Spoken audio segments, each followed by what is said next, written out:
Vedeli ste, že keď si dáte espresso, tak pijete vlastne, z drvivej väčšiny vodu. Môže to byť až 95%. Áno, je to tak.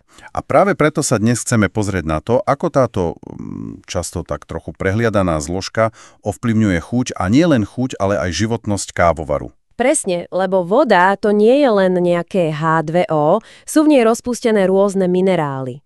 A tie sú kľúčové. Ako to myslíš? Kľúčové. Voda funguje ako rozpúšťadlo. Jej úlohou je vlastne vyťahnuť z tej pomletej kávy všetky tie úžasné látky, ktoré tvoria chuť a arómu. Aha. A ak nemá to správne zloženie, tak tá extrakcia, ako tomu hovoríme, proste nebude dobrá. Nevyťahne to najlepšie. Takže je naozaj pravda, že tá istá káva z toho istého balenia môže chutiť, úplne inak len kvôli vode? Áno, jednoznačne. Robili sa aj experimenty, kde porovnávali kávu pripravenú s rôznou vodou. Akou napríklad? Obyčajná z kohútíka, potom nejaká filtrovaná a potom aj špeciálne upravená, napríklad osmotická. A tie rozdiely boli vraj naozaj veľké. Fascinujúce. A prečo? Čo robí ten rozdiel? Predstav si to takto. Veľmi tvrdá voda, teda s vysokým obsahom minerálov, je ako špongia, ktorá je už skoro plná. Má potom menšiu schopnosť nasať ďalšie látky, teda tie dobré veci z kávy. Extrakcia je slabá, plochá. A čo opačný extrém? Príliš mäkká voda. Tá zase, keď je skoro bez minerálov, môže spôsobiť, že káva bude taká nepríjemne kyslá alebo až vodová, bez tela. Chýbajú jej tie minerály, ktoré by tu chuť niesli. Čiže hľadáme nejakú zlatú strednú cestu. Presne tak. Rovnováhu. V kávovom svete sa často hovorí o TDS. TDS? Total Dissolved Solids. Celkové rozpustené tuhé látky. Udáva sa v miligramoch na liter. A aká je ideálna hodnota? Taký ideál pre espresso sa považuje niekde medzi, povedzme, 100 až 120 mg.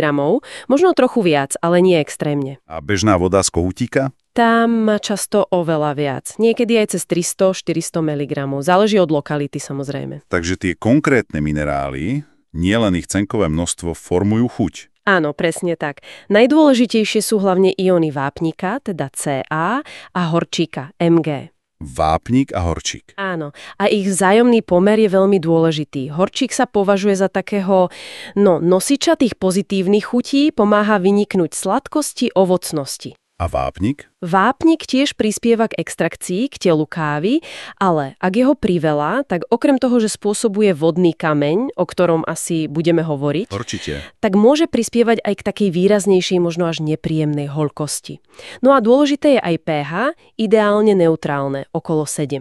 Počkaj, takže ten vápnik, to je ten hlavný viník pri vodnom kameni, však? Je rozpustený hydrogenuhličitan vápenatý. Dobre. A keď tú vodu zohrejeme, ako v bojleri kávovaru, táto látka sa mení na nerozpustný uhličital vápenatý. A to je on, ten vodný kameň. A usádza sa. Všade, kde je teplo. Na výhrevných špirálach, v trúbkách, na senzoroch teploty, hladiny vody. Proste všade. A dá sa nejako spoznať, že už sa mi tam tvorí? Okrem toho, že jedného dňa kávovar proste umrie. Sú signály. Napríklad, príprava kávy trvá dlhšie, tá zanesená špirála hreje pomalšie. Logické. Potom si možno všimneš, alebo skôr nevšimneš, lebo si zvykneš, jemnú zmenu chuti. Môže byť taká mdlá alebo zvláštna. Jasne, človek si adaptuje. Áno. Ďalej môže kolísať teplota alebo tlak pri extrakcii. Kávovar sa viac námáha, spotrebuje aj viac energie. A predpokladám, že záruka sa na to asi nevzťahuje. Vo väčšine prípadov poškodenie spôsobené vodným kameňom znamená zamietnutie záručnej opravy. Je to považované za zanedbanie údržby. Dobre, takže hrozba je reálna, čo s tým môžeme robiť? Ako si zabezpečiť dobrú vodu pre kávu aj pre kávovár? Základ je zistiť, akú vodu vlastne doma máme.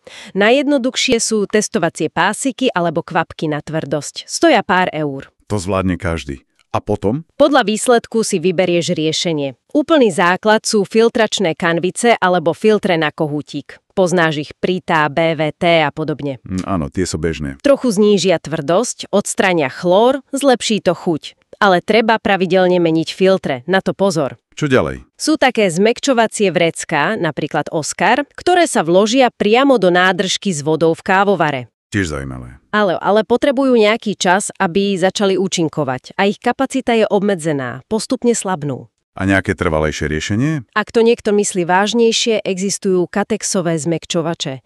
Tie sa často dávajú na hlavný prívod vody do domu či bytu. To už je väčšia investícia. Áno, ale veľmi účinná.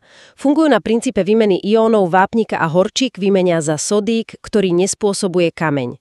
Treba tam ale doplňať soľ na regeneráciu tej živice. A vrchol, čo je úplne najlepšie. Takým high-end riešením je reverzná osmóza, skrátene RO. Tá odstraní z vody prakticky všetko, ostane takmer čisté H2O. Znie to dokonale. Áno, ale je tam veľké ale.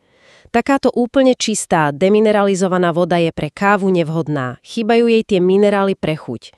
A čo je horšie, je agresívna ku kovom v kávovare. Je to tzv. Hladná voda. Hladná voda. Áno, snaží sa nasytiť minerálmi z okolia, takže môže spôsobovať koróziu. Preto sa čistá, destilovaná alebo RO voda nikdy nemá používať priamo. Takže čo s tou RO vodou? Musí sa remineralizovať. To znamená, že sa do nej cielene pridá presné množstvo tých správnych minerálov. Sú na to špeciálne zmesy, napríklad Brecka Third Way Water alebo podobné. Aha, takže jej vlastne vrátime to, čo káva potrebuje. Presne tak. Tým získame vodu s ideálnym zložením pre chuť aj pre ochranu kávovaru. Takže, ak to zvrnem, voda je fakt kľúčová. Nie len pre chuť, ale aj pre zdravie kávovaru. A ide o tú správnu rovnováhu minerálov. Presne. Môže to znieť trochu zložito, ako nejaká chémia. Trochu áno. Ale netreba sa toho báť. Naozaj aj ten najjednoduchší krok, ako je obyčajná filtračná kanvica, môže urobiť citeľný rozdiel. A ochráni to aj tú nemalú investíciu do kávovaru. Skvelé. Myslím, že sme to celkom dobre prebrali. A na budúce si povieme niečo viac o teplote a tlaku vody, ako vplýva na kvalitu espressa.